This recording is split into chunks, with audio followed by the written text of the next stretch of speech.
Oh, yes. This is why I didn't want to do, I need the lights off, the bright lights. I'm so sorry, but I am about to get on. Bernard, I need you to turn these off. Lights off? These that are killing me. Hang on one second, everybody. No, we should put the computer up on it. Yes, yes, we should have. Yes. Okay, everybody. I'm not that dark. It's too dark. Just a minute. Well, that went the way she wanted it. Can't get the lighting right. It happens. But let's see how she handles it. Okay, everybody, I'm sorry about that. I am in a TV studio getting ready to go on Cuomo. And so I had all those studio lights on me and I couldn't see myself or see you guys. Oh, yes. Well, this is why I didn't want to do. Before we get into a family have a conversation, I want you guys to get the sentiment of the people by watching this TikTok first. And I'll give you guys my opinion on this whole thing. And I want to get you guys' thoughts down in the comments below. On CNN walked to the studio with me, but also look at this. I don't know if you saw this. It's bad. It's really bad. If you can, you should go watch the video of, it's Katie Porter, who is running for governor of California. And she really doesn't want to be asked this question about how she's going to win Trump voters in a state. And then more's coming out, because of course it is. Because of course it is. Once someone breaks the seal on this stuff, more's only going to come out. So you've got this one now. And I'm sure it's not going to be the only one. I'm sure staffers of hers, political opponents, I'm sure journalists, sure they've got it all. This is bad for several reasons. One, she looks like a total jerk. And, you know, she's had that reputation. That's not great. It's definitely not disqualifying in today's day and age, but it's not great. She looks like a bully and a jerk. The worst part for me is saying the quiet part out loud, which is that, yeah, she doesn't need Trump voters to win. Of course she doesn't. It's California, of course she doesn't. But you're running to be the governor of the whole state. Wouldn't you at least want to say, you know, I can probably win without them, but I'm going to reach out to every voter. My message is meant to be heard by every voter. It's not just for Democrats. I'm not just going to be the governor of Democrats, but I'm going to be the governor of Trump fans and independents and progressives and moderates. That's what you say. But the entitlement of, I'm hearing it from a lot of Democrats right now, the entitlement to their seat, the entitlement to run for re-election at 88 years old, the entitlement not to have to sit down and do interviews. We can do whataboutism, we can talk about the right, but I'm talking about Democrats because they're in trouble. This is bad. Stop doing this, guys. Well, family, let's just go ahead and call it what it is. Katie Porter was having a full-on public meltdown, and it's not just embarrassing, it's disqualifying, and we're talking about someone who wants to be the governor of the fourth largest economy on earth, and she can't even get through a basic interview without blowing a fuse. So the moment the interviewer dared to ask her how she planned to win over Trump voters in California, she completely unraveled. I mean, the audacity to say, how would I need them in order to win? Like, what? You don't think you need to represent 40% of your state just because they don't vote for your party? The clip alone should tell you everything you need to know about her mindset. Arrogant, dismissive, and unfit for leadership. We've also asked the other candidates, do you think you need any of those 40% of California voters to win? And you're saying, no, you don't. No, I'm saying I'm going to try to win every vote I can. And what I'm saying to you is that, well, to those voters, okay, so you... I don't want to keep doing this. I'm going to call it. Every other candidate has answered. I don't care. I don't care. I want to have a pleasant, positive conversation in which you ask me about every issue on this list. And if every question you're going to make up a follow-up question, then we're never going to get there. The state could lose. Get out of my shot. I wanted to tell you that that's actually incorrect. Okay. You also were in my shot before that. Stay out of my shot. Oh, I'm not giving away my shot. Not giving away my. You know, Maybe she's having a menopausal well, she's moment. made, you know, listen, anything is possible. But she said in a statement that she's striving to do better, quote, saying, I have sought to be more intentional in showing gratitude to my staff for their important work. Now, you know, some people apparently are surprised by these videos. I am not. We see these videos with guys. We saw it with, oh my God. Bill O'Reilly? Bill O'Reilly. We've seen Laura it with Ingraham? Laura Ingraham. We've seen it with lots of different people. We've seen it with actors. Trump does it you every know. minute. And he always says to people, you're the worst. I don't like you. Nasty I don't know woman. who you are. I don't know why you're here. Yeah. You know, maybe people are having a bad day. I can't imagine it could be easy to be running for something, because it's kind of like us. We always have to now be on our best behavior. We have to watch what we say. We have to watch how we say it. And sometimes it gets really frustrating because you just want to say, this is how I feel. But I think there's a clear line between getting frustrated and directing it at someone else. Meaning, I've had a bad day where I'm like, effity, but when you're yelling at people, which the examples, Bill Riley, Laura Ingraham, Katie Porter, you are telling me a little more something. And I'm not saying it's unforgivable, but I do think that you are running for the fourth largest economy in the world as governor of California. You are going to be the figurehead of the liberal-leaning left in California. You will be under direct attack at all times. Part of what she was known for was the whiteboard when she handled really important questions and could handle herself. She was unflappable. In these moments, I don't think it's as simple as you're having a bad day. I actually think she needs to do better, not in gratitude, but in respect to other people in the workplace. Let me just say it like this. You know, in a perfect world, but human beings have bad days, and human beings are not always capable of realizing that they're stepping in poo. I just read a study that says that cussing, people who cuss a lot are smarter, which I take a lot of comfort in. Capitol Hill, they used to do this annual list where they'd interview congressional staff anonymously, and it was kind of their way to talk about if they had toxic bosses. And she would always rank very high on the list of bosses who treated staff terribly. She had super high staff turnover.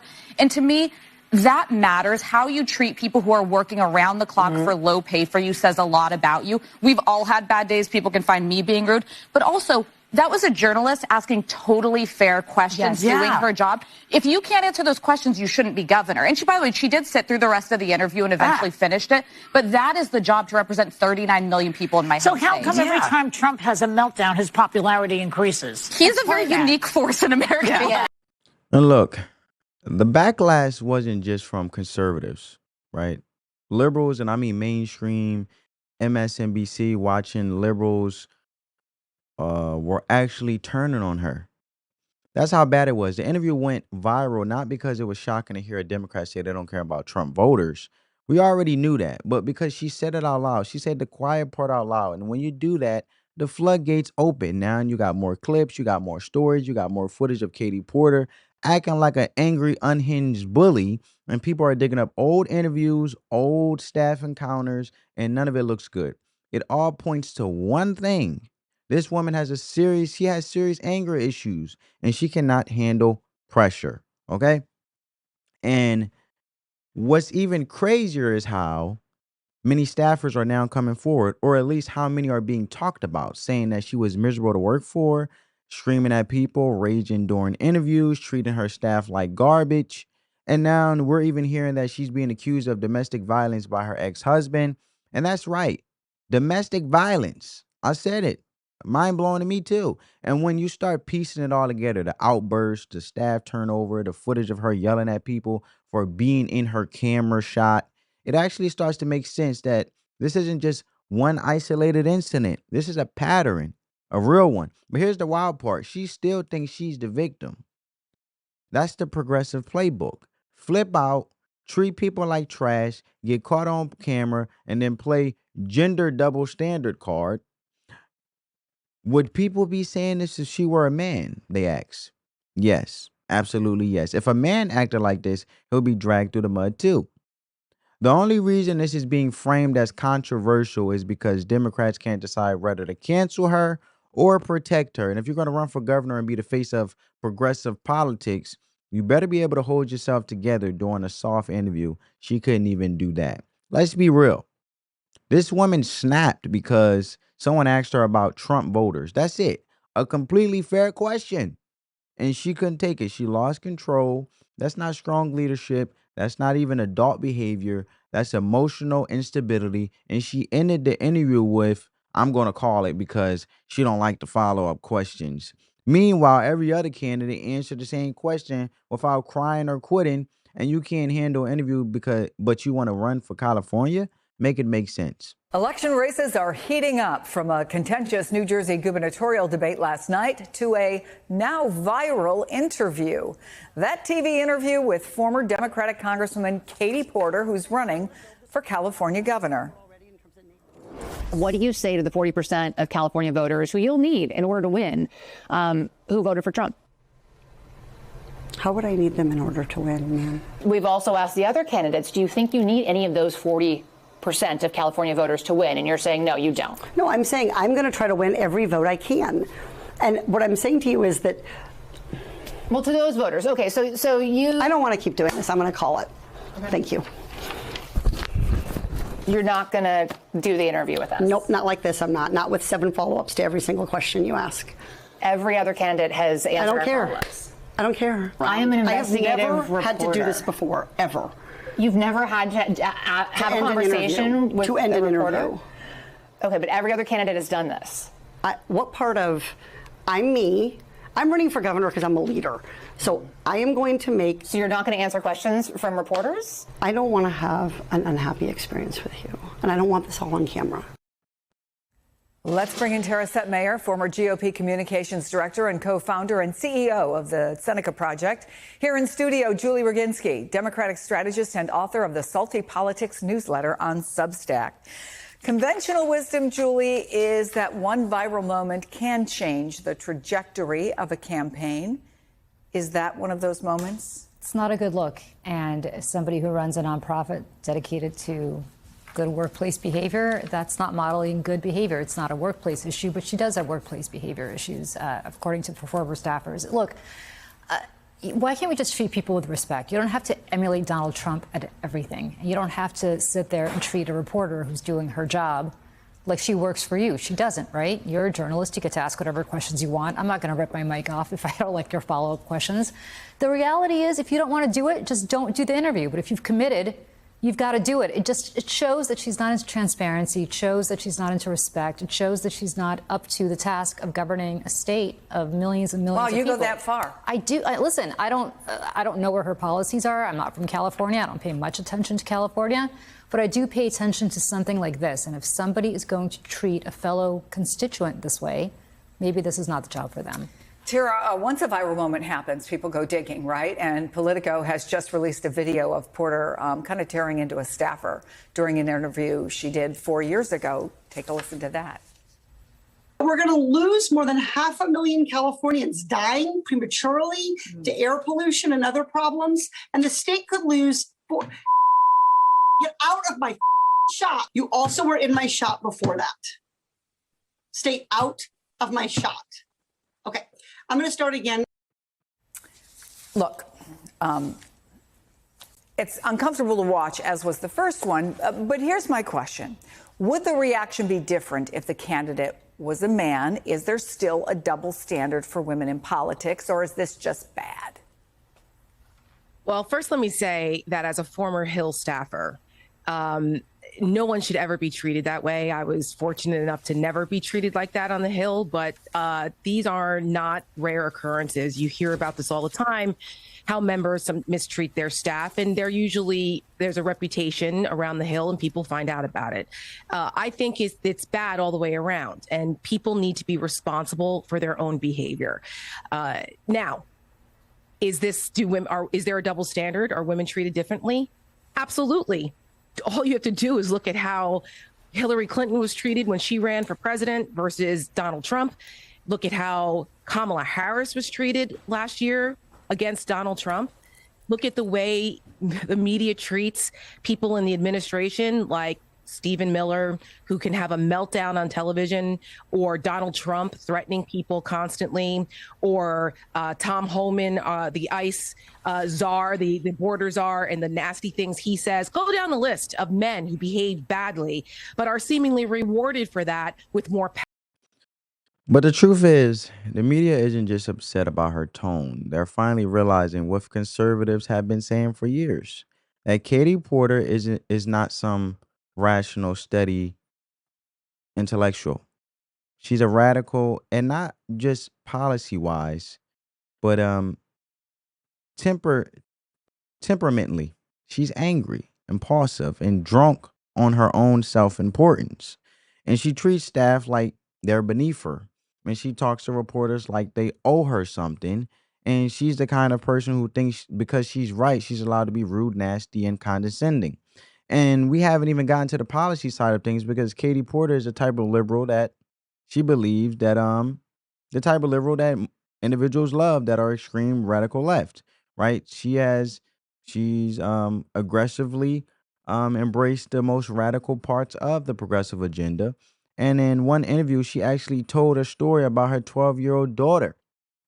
Um, and in that story that I'm about to show you guys, her 12-year-old daughter crying in the car after Trump won because she was afraid of getting raped and not being able to get an abortion. Think about that. You condition your child to believe that Trump's presidency means she'll be sexually assaulted and abandoned by the government. That's not parenting, that's brainwashing. But check it out. I went to pick up my daughter from water polo practice, and she's 12, and she got in the car and she was crying. And I said, did someone punch you? Like, water polo is a rough sport. I was like, did someone hit you? Did the coach yell at you? What happened? And she said, Mom, Trump won. Trump's going to win. And what if I get raped and I need to have an abortion? This is from a 12-year-old, my 12-year-old daughter. And so it was really a reminder of how scary this time is for people, and how important it is for Democrats to have strategies, both at the state level and the federal level, to make sure that we can continue to protect people's rights. And it gets worse. When asked to compare inflation and abortion rights, she said they weren't in conflict. They were connected. So she literally argued that the cost of living going up was proof we need to protect abortion rights, because if you can't afford groceries, maybe you should just abort your baby instead. But this is her logic, and that's how she thinks. She doesn't want to fix the economy. She wants to normalize abortion as a budgeting tool, and people wonder why she's getting backlash. Come on now.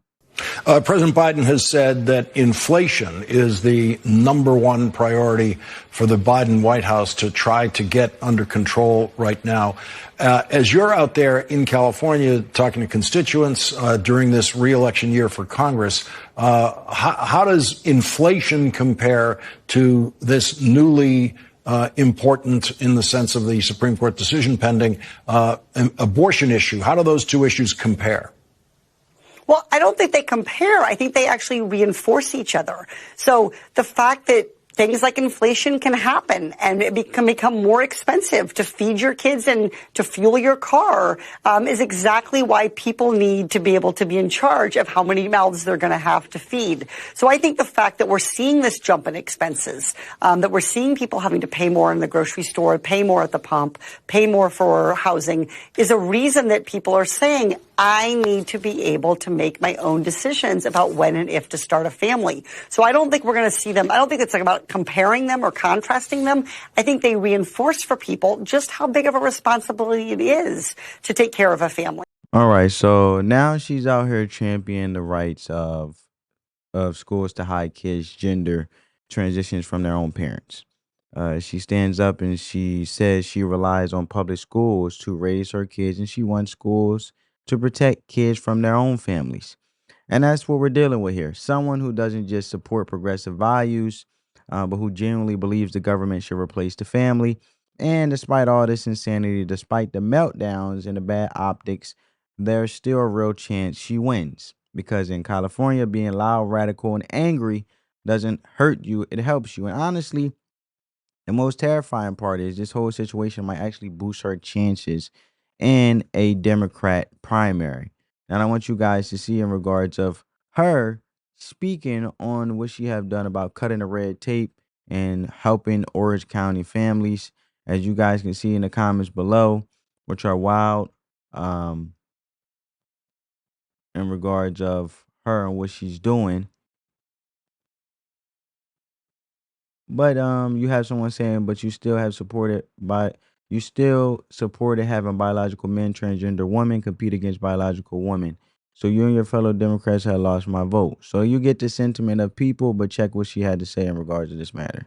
I rise to celebrate the amazing casework team in my Orange County office, which recently closed over 8,000 constituent cases. Their hard work and dedication has given Orange County residents a voice with federal agencies and gotten them the answers that they deserve. Our casework team has facilitated efficient immigration proceedings, secured last-minute passports, and directly returned over $24 million to the people of Orange County in Social Security benefits, IRS tax returns, veteran benefits, and more. Navigating our federal processes and programs should not be complicated, and my office has helped make that a reality for the people I represent. I'm incredibly proud of how this team has cut through red tape, promoted transparency, and delivered for Orange County families. It's my honor to help constituents with federal agency issues, and I'm grateful for the trust they've placed in my office.